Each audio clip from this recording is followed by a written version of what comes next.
Okay, so we're doing this the same way we did last time. So we're going to give this a shot. I hope that I'm centered. I don't know if I am or not. So anyway, today we're going to talk about common and natural logs. So we're introducing the idea of logs today. Logs are simply the inverse functions of just lost my train of thought. Logs are the inverse function of exponential functions. So I'm going to pause for a moment and talk about logs and inverses. So if you'll notice, this is an exponential function here. If we do the inverse, we reflect over the y equals x line, and it goes this way. And this is a log function. So logs really are, this all they are is the inverse of exponential functions. So if you notice here, if I take down here the log statement, the log, now anytime you see the word log, this is important too, anytime you see log without any numbers next to it, it is a log base 10. So down here you'll notice, and I'm going to move my mouse and then let go, log 29, oh, it won't stay on there, okay, so log 29 equals 1.4624. So if I do 10 to the 1.4624, I end up with 29. So they're inverse functions of each other. So I'm going to go ahead and continue with the video. So how can we find the value of each log if we know that they are inverses of each other?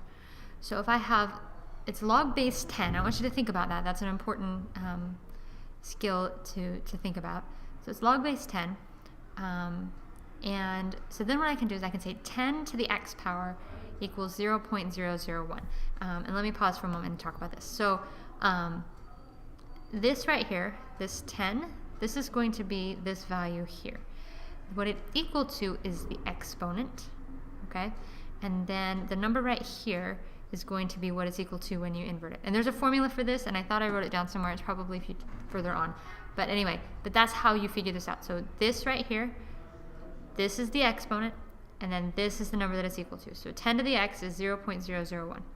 Let's continue. So I know that the reason I know this answer is because I know if I go 10 to the negative third, whoops, let's back up. If I go 10 to the negative third, all right.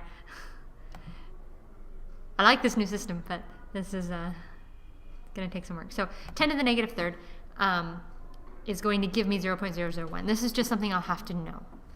Okay, continuing on. So here's your practice, and again, keep them all. Go back to the same way that I just did it. Do, think about the 10 here, and then your exponent is going to be the number that's on the outside. That's what we're looking for, is what exponent is going to give us each one of these values. So here's your answers.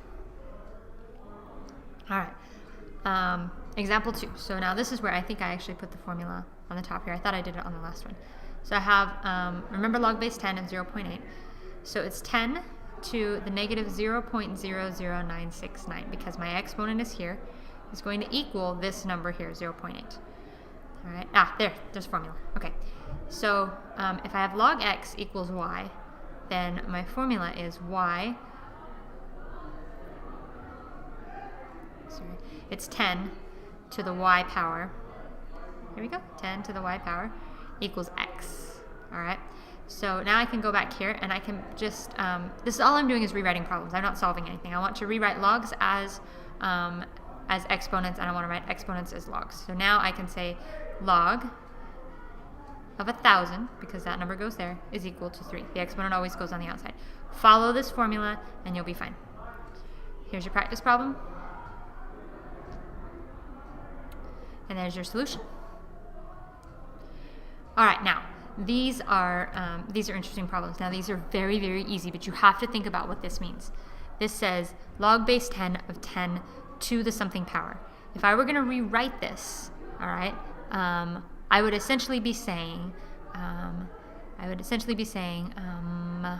do I put it? 10, 10. Oh, I just lost my train of thought. Anyway, they cancel each other out. Sorry, my brain is not there right now. They cancel each other out. So if I have log base 10 of 10, I can cancel them out.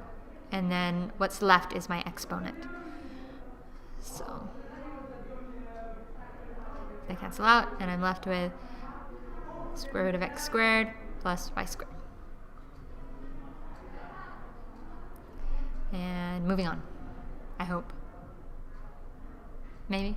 There we go.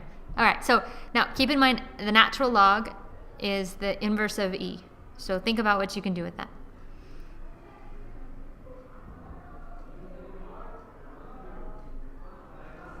Oh, I cut it off before I gave you your solution.